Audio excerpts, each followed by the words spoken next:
It's the mom life. Hey everyone, welcome to another Living in the Moment with B. And Steph. Hello, friend. Hey! Happy Monday. Happy Yay! Easter week. I am so ready. I don't know if y'all saw, but we did a video of JJ and I making cascarones, which are confetti eggs in English, but we made them growing up as a kid. And so I wanted to pass that tradition on to my kid.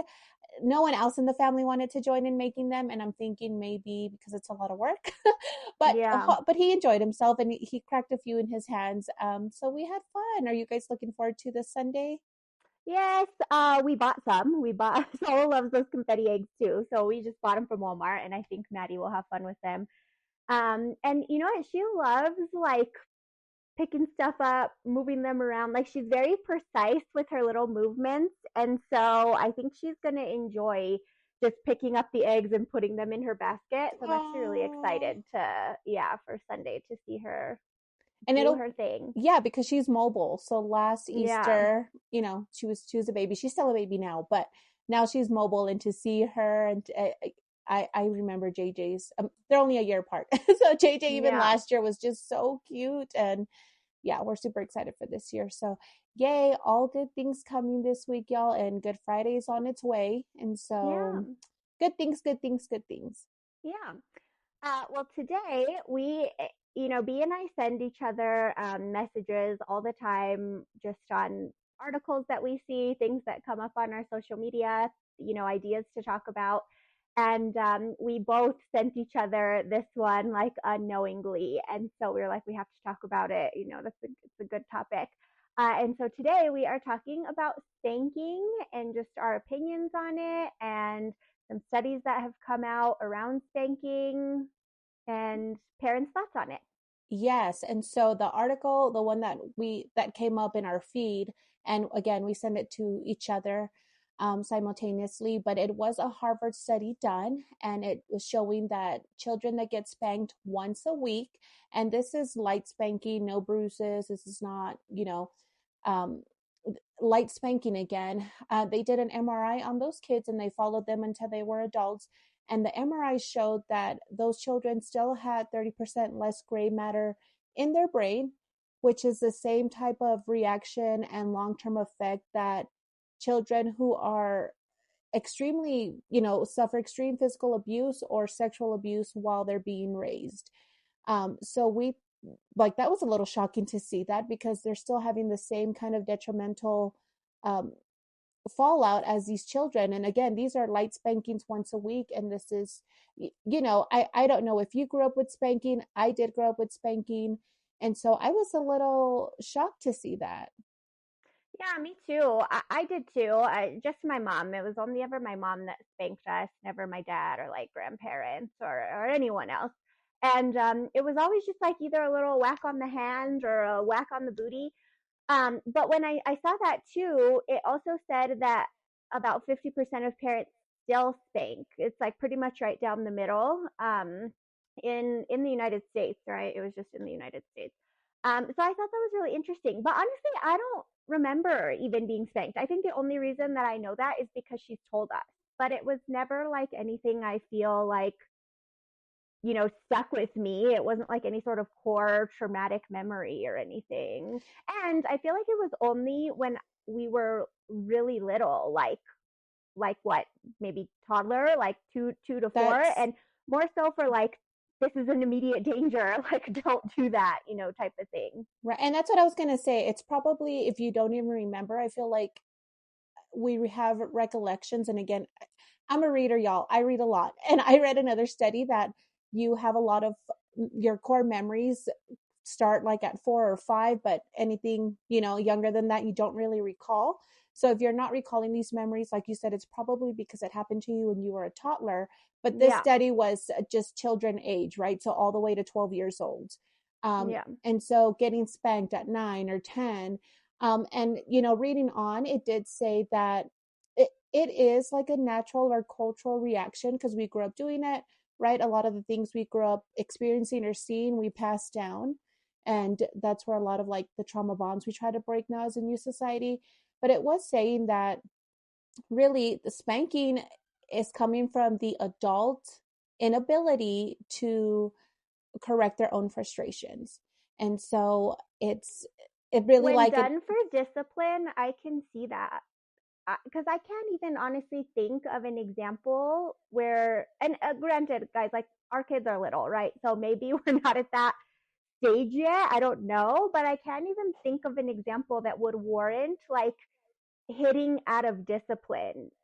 If only like my mind just goes to a same thing. Like if it's an immediate danger, like get your hand out of the freaking electrical socket, or like don't try to touch the stove, or stuff like that, but not even from a disciplinary standpoint.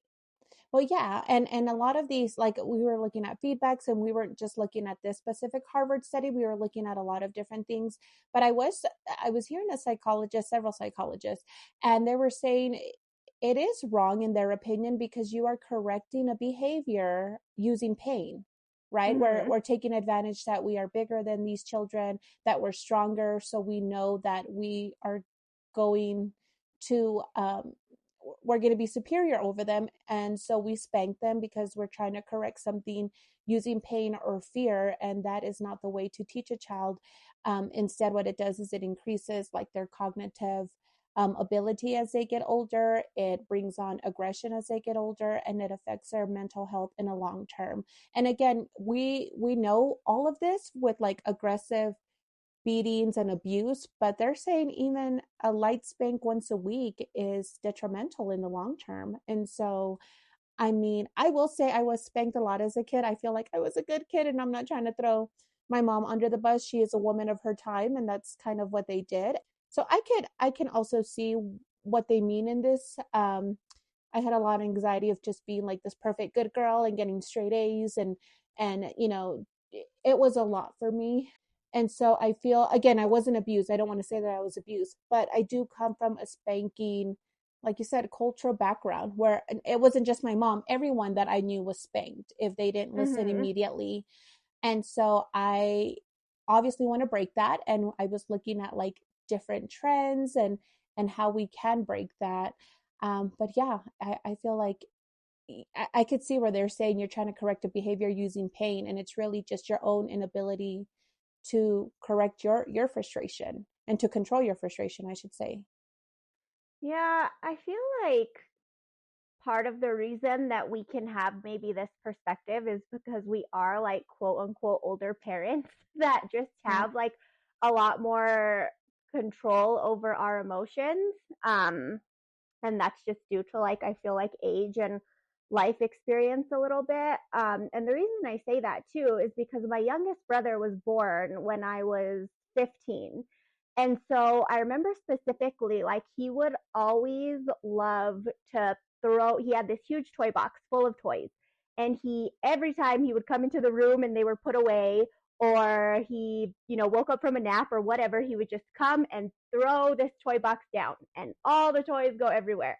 And so I remember one time, you know what, I must have been like 16. He was little. I just picked him up and he went and threw him down again. And I remember like yelling in his face, like, stop throwing your toys. And my gosh, it stuck with me. Like, I've since apologized to the kid who's now 20 years old because I felt so bad. But that was like my immediate reaction. And now, Maddie does the same thing. She loves to like the second you put things away, she goes and tosses it back down, or she goes and rips up her like floor mat and stuff. And it's not even like a blip on my radar. It's not like, okay, cool, I'll pick it up again later. Like, so I feel like that just has come with age. Is again, I'm just like more able to regulate my own emotions and help her, which in turn like is good for her. No, and I 100% agree with that. I think that's an excellent point because who I am now and who I was in my 20s, two different people, just breaking out of a lot of things that you went through. But yeah, I feel like when I used to babysit and how I used to babysit, and I never spanked kids, they weren't my kids. But I feel like it's so much different now where I'm closer to gentle parenting. And I don't want to say I'm do exactly what gentle parenting, like how that's defined, but yeah, I feel like you get older and you also cool off, right? And that's in many ways, in many things, even like partying, your anger, your just your reactions to things are so much different. So Steph and I have these conversations. We bring them up because we are new time mom, we're new first time moms, and we had our babies in our mid 30s, and yay for us that we were able to do that. But yeah, so go in we go into every scenario, we go into everything that pops up that we see interesting for children, and we have these full on conversations, and we have Yeah. you guys join us A because lot of thought goes into even things that don't make the podcast, guys. Ever since we have just started this whole mom bond, like everything is bounced off of each other, which I feel like is so important too, and probably also helps us like keep our sanity a little bit. But yeah, and we help navigate each other. Like if I am upset about something, or we're just not understanding something, or our kids are in different stages, like we just feed off each other and we learn, because that's why we even started this, so that moms have room to talk and to grow together, because we're not perfect. We are learning as we are going. And I I want to say, going into having my first child, I didn't look down on spanking. Like I said, it was something that was normal when I was growing up, but I also didn't detest it, or I didn't look at it. And I don't want to say that I have this trauma, like I was beat. I think just being a girl, I have a lot of anxiety of being perfect. And I think that was our whole culture, like in the 80s and 90s. And so, again, I don't want to say it's just spanking. My mom was an excellent mother, but I didn't realize like the long term effects, because I will say, like, JJ likes to, you reminded me of like your brother, where he, for some reason, now he's throwing food everywhere. He'll mm-hmm. eat, and when he's done, I'll ask him, do you want more, or you're done? And he'll either say more or done. And lately he doesn't answer, and he'll grab whatever's left on his plate and he'll start flinging it, like at my husband, at myself, at grandma, at whoever. I don't know why he started that. He didn't see that anywhere. We didn't teach him.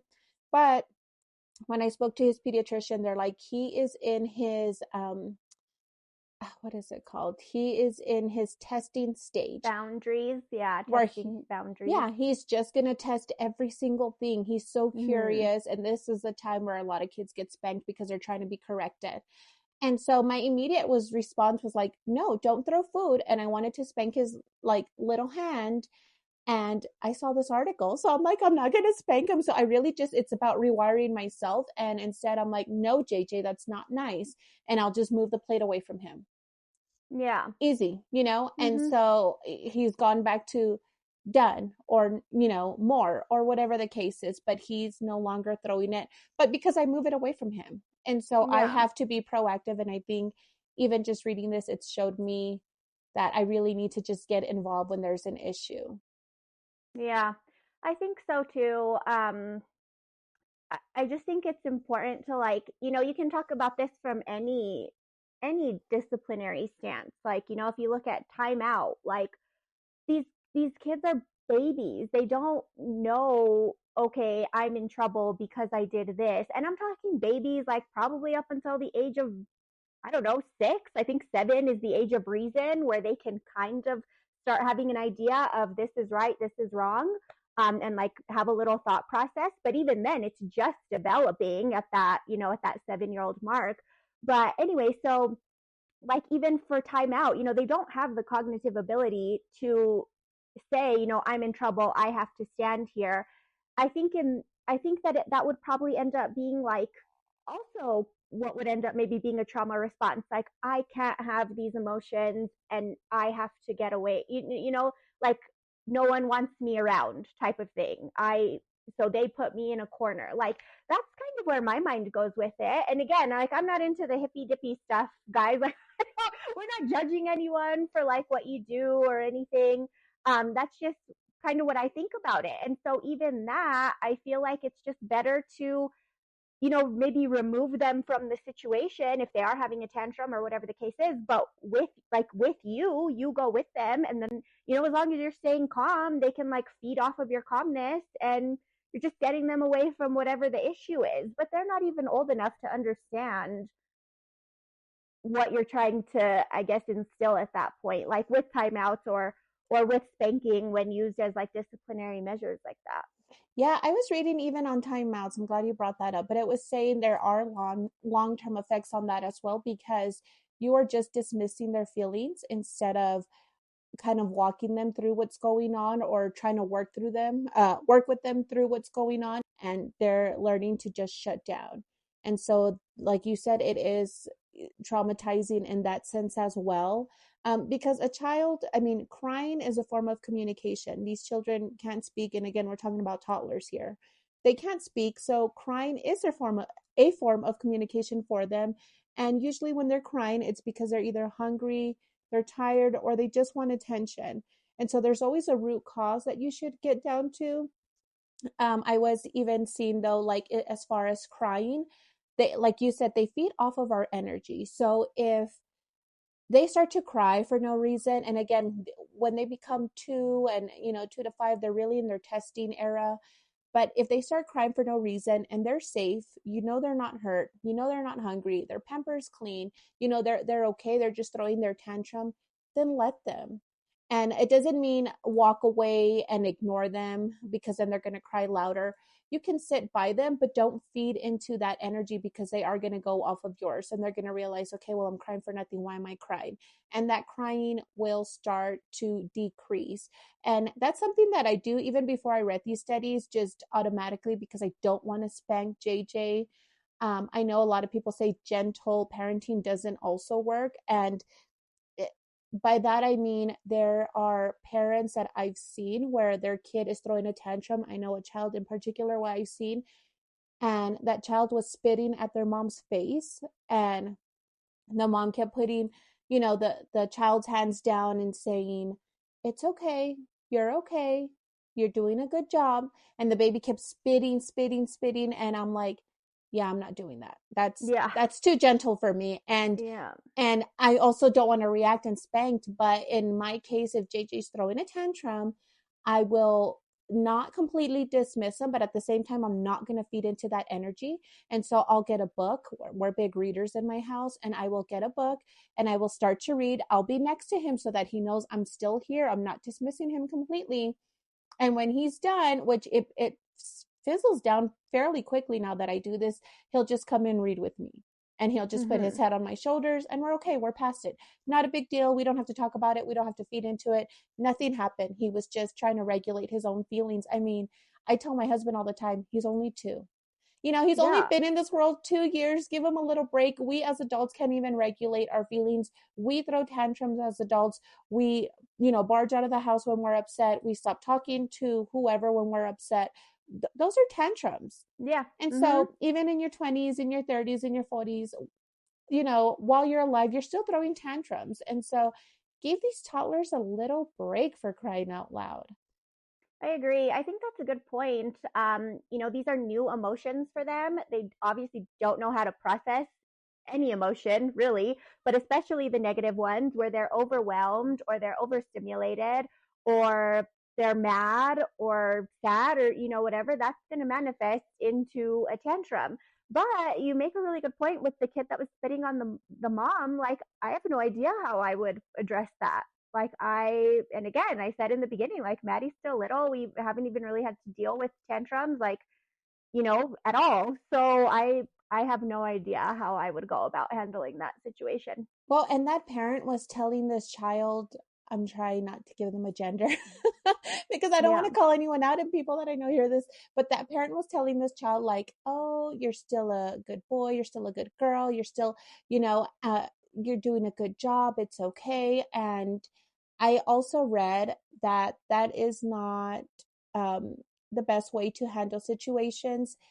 Every time you call, and I do this, and so now I'm trying to correct it, but every time you say, "Oh, good job," or "good boy," one, people are like, "Well, it sounds like a dog." But never mind that. What really happens is long term, they're always going to search for that kind of validation, and they're going to try to want that validation at whatever cost, because that's when Hmm. they feel good. That's when they feel regulated, when you're telling them, "Good job, good, good boy, good girl." And so with JJ, I do tell him a lot, "Oh, good job," and "Oh, good boy." And not really good boy, but I do say a lot like good job when he does something. So what I do in what I and I just we just started reading this week, y'all. So what I've started doing just this week implementing is instead of good job, I'll say, "Oh wow, you put all the blocks away," and like I will kind of just describe whatever we are doing, like, "Oh, that's a beautiful painting," instead of just "good job," a Mhm. blanket kind of statement. It's, "Oh, you ate all your vegetables? Wow, you're so, let me see your muscle." And, "Oh, what are your vegetables good for?" And really just, it really just helps me interact more with him in a deeper level. And it Yeah. helps even our communication between us. And so I thought that was neat reading that because I didn't know that. I say good job a lot of times. And so I'm trying to Yeah. break that. Yeah, I mean, I wish we had an expert that that knows about this, but the um the like the gentle parenting aspect, like you said, like, that's a little too gentle for me, like, good job, you're still a good boy, whatever. I understand that, the idea behind it, and they also don't, like I said, understand like consequences and, anything really regarding like right or wrong at that point. Or maybe they do, I don't know. But that just seems like they would just continue to grow up and do those negative behaviors because they're getting like positive reinforcement out of Right. it. Yeah, I don't reaffirm. know. Well, and even like the crying when I had read, and again I was already doing this. I don't want to feed into that energy. That's kind of my mindset anyways. Even with myself, when I get in a bad mood, I'm like, nope, go do something. I'm human. I still get mad. I still get upset. I still cry. But I try to switch my mindset because I'm like, no, this is not going to overtake me at the moment. And so I kind of just naturally did that with JJ, but it says when they're crying, don't try to shut that down right away. Let them regulate and let them figure out their emotions as long as, again, they're safe and nothing's wrong. If you're in an Mhm. airplane, that's different, right? You don't want to disturb people around you, but like, don't right away try to shut that down and meet their needs with appeasing them, because then they're going to feel, hey, as they get older, every time I have a tantrum or I'm upset, someone needs to make me happy immediately. And Yeah. by that, I mean, like, not just saying, "Oh, baby, is everything okay?" and babying in that way, but it's also like parents will often say, "Well, here's a toy," or "Here's an iPad," or "Don't," Mhm. and no, that again has a lot of long-term effects, because then they want to immediately be appeased when they're upset. And unfortunately, that's not how life is. And how I look at raising my child, and again, we're just giving our opinion, and we're first time moms, and how we see the world and how we want to help our children. But in long term, how I see parenthood, how I see motherhood is, we are here to guide them so that they can become individuals that can stand on their own. Now, that's not the case for every child, right? Every child is different. But I'm saying our job as parents, as I see as a whole, is to try to make them as strong an individual, a good individual, a good human being, to be on their own, because we're passing. Our journey is to teach them, and we leave this world most times before they do. And Mhm. so I try to look at, I really need to just enforce as much goodness and strength in him. And self regulating your emotions is part of that. Um, You saying like the iPad, like, here, take an iPad here, just, you know, Go be away. quiet, Yeah. basically. Yeah, like, go away.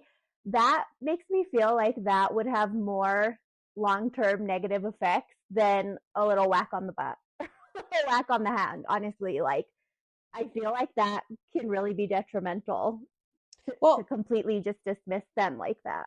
and you see some of those kids, and same with timeout. I was seeing timeout as bad, or I've seen parents who, like, I was watching videos, and parents who are like, "Can you throw this away in the trash?" And the child's like, "No." So they drag the child, give them the whatever they're throwing away, and force them to throw it, and then go to timeout and think about what you did. And it's like, I don't know. Like, are they really gonna, I don't think they're gonna think about, oh, they're gonna think my mom just spanked me, or my dad just spanked me and I got dragged, and they're going to think of all of the physicalness that they went just getting to do that objective. And so another thing I saw is, if like you want your kids to do something, do it with them. Mhm. And eventually they'll start to do it on their own. And I do that. Like with JJ, I'm like, okay, time to clean up. He destroys my living room. We have a toy box upstairs. We have one downstairs. We're usually downstairs. And he will throw his toys everywhere, his Play-Doh. I let my kid be as creative as he wants, not make a mess, right? He colored on my table the other day. I'm like, we're going to wipe this down. So we both Yeah. had baby wipes and we're both wiping it down. And he's colored my floor before. He's colored Did that my crayon come off, fireplace. by the way? That was It pretty did. hard in there. Okay. Yes. And so he did it with his wipey, and I'm like, thank you so much. And then I went behind him with the Clorox wipe. Yeah. I don't want him to touch Clorox. But Yeah. so I do things with him, and that's what it said. Like it's really just retraining and the parent that, hey, you need to stop and you need to just do it with them. And eventually they're gonna realize like mom's telling me to clean up, and either I do it now so I can get it over with, or she's gonna come and we're gonna have to do it anyways. Yeah. And I do feel like that's helped with JJ. And I'll do a little song sometimes, and I'll be like, okay, can you help me clean, please? And I'll be cleaning, sweeping, or whatever I need to do at the end of the night. And he'll start picking it up, and he enjoys it because we're doing things together. And Mhm. like you even said last time, on the Bluey episode, children, they don't want to feel like they are in the way. Instead, they want Yeah. to be a part of what you're doing, whether that's cleaning, cooking, whatever the case. If you raise them to be a part of everything and everything's a group effort, then that's all they know. Mhm. Yeah, and they feel like they belong, like in their family unit, and They're contributing, and there's yeah. value in contributing to your family. And dad's at work, we're at home, and we're taking care of the house right now. And even with cooking, I help. He's not actual cooking, like cooking or cutting things right now, but I'll lift him up with me and I'll have him mix things in the pot. And then he'll Mhm. say, ooh, papa. And he gets really excited when it's time to cook or clean. He gets excited with anything. I even got him, I have like a window squeegee for my big old windows. I say big old windows. For me, it's a lot of windows to clean. Yeah. Um, but then I I have, ignore the windows. oh my gosh, I like, Don't look. I can't reach that high. Don't look. well, so I bought a window little squeegee. It's never been used for the window because I have a push broom for my house. And JJ Mhm. uses that little squeegee and he follows me around thinking it's a push broom. And Oh, cute. Yeah. so like you just involve them and they'll do what you do. They're going to do what they see. and Yeah. and that's another thing. If you're constantly just dismissing them and ignoring them, then they start doing that back to you and to the people around them. Yeah. And they're just, that they're just learning the world. Like they're such brand new little humans. Again, up until I feel like the age of 6, well, 7. So, newborn to 6 until they finally turn 7 and can find a like kind of finally start to learn, the consequences of actions and like think through what they do a little bit. But before that, it's pretty much a learning experience for Well, them. even us in our 20s, like you get Yeah. into your 30s, you're like, oh my God, I survived all my big mistakes. Well, Like that's like your what is it? Your frontal lobe, globe. your prefrontal cortex, whatever doesn't fully develop until you're 25, meaning that you still can't fully like grasp the consequences of actions and everything until after the age of 25. So from 7 to 25, that's forming, much less from newborn to 6 when you have no idea. You're just Yeah, soaking things in. right. And your frontal lobe actually controls your attentional systems. And that, again, goes back to spanking, that if you spank, all you're teaching them is to have a fear response versus Mhm. working through a problem. And so, yeah, like you said, they're little, they're just new. If we're making mistakes in our 30s and 40s still, and we're still trying to figure things out, I mean, I woke up and I was in my mid 30s. What? I just graduate high school? Like, Yeah. like we are still learning and it's taken us years and they're brand new. Like, I will say, I've told my husband, like, when he's trying to correct him, and my husband's amazing. He's an amazing father. He's amazing with JJ. But I'll tell him sometimes when he gets a little, and my husband's very calm. But if he'll get a little frustrated, I'm like, hey, he's only been around 2 years, dude. Like, I can't even get you to put your dirty clothes in the laundry basket, and that's been going on 11 years. Like, come on, man. Right. They just like you said, we have a hard time with our own emotions sometimes. So how do we expect them to, get hit as and understand the discipline behind it, or to be in timeout and understand the thought behind it and come out ready to go and in a good mood and happy. It doesn't make sense. So I do think that this is a good topic, and probably why we have moved now to only half of the nation like spanking is because we have just evolved as parents, and we have more resources, and we understand the effects of things, and we're just better thought through. We can think through situations better, and see the long-term effects of things. So I don't know, again, we're not judging, we're not saying what's right or wrong. These are just our thoughts on this whole topic. And Yeah. so we'll see as our kids get bigger and have more emotions and continue to test their boundaries and their limits.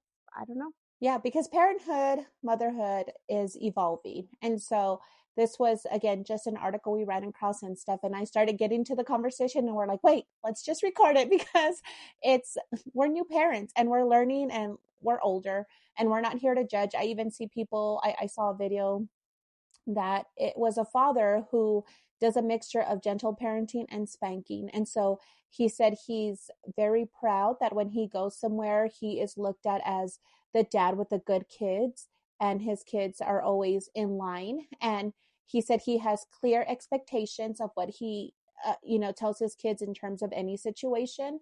And I think clear expectations are fine. That's good, right? Communication is big in any relationship.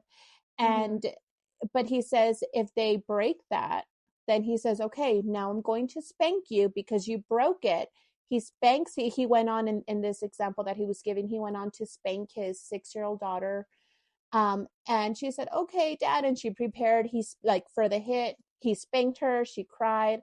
Afterwards, they hugged it out. And he said, just so you know, there are consequences for your actions. And so he's like, I do a mixture and I'm proud of that. And I think that works for me because she understands that, actions and consequences and how that goes. And again, we're not here to judge, but I'm like, I I'm don't know. laughing because Dee told me that story previously, and I think that is absolutely ridiculous. Like, okay, I'm gonna spank you. Like, oh my gosh, that blows my mind. And guys, again, I'm not judging, but I think that's crazy. Well, and the, So the fact that I she don't braced know. for Ed, because I'm like, Yeah, then you're going to know it, like that saying goes, it's better to, how does that saying go? It's better to say sorry now or like do first, ask for forgiveness later, there or you go. whatever. Yes, Yeah, yes. It's better. Just ask for forgiveness later. And I feel yeah, like that's what you're teaching your children because you're like, well, I'm going to brace for it, get hit, but I already did the yeah. did. I had fun and we're going to be okay after, even though I'm That going to is get hit.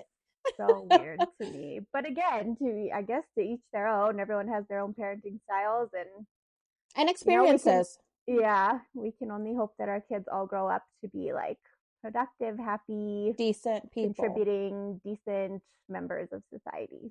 So I don't know. But if you guys have any thoughts on anything, as always, please leave them down below. And you can find us every Monday on YouTube, Spotify, Apple Podcasts. And please follow us on TikTok and Instagram and share us with your friends. Yay. Catch y'all See you next later. week. Bye. Living in the moment, it's the moment.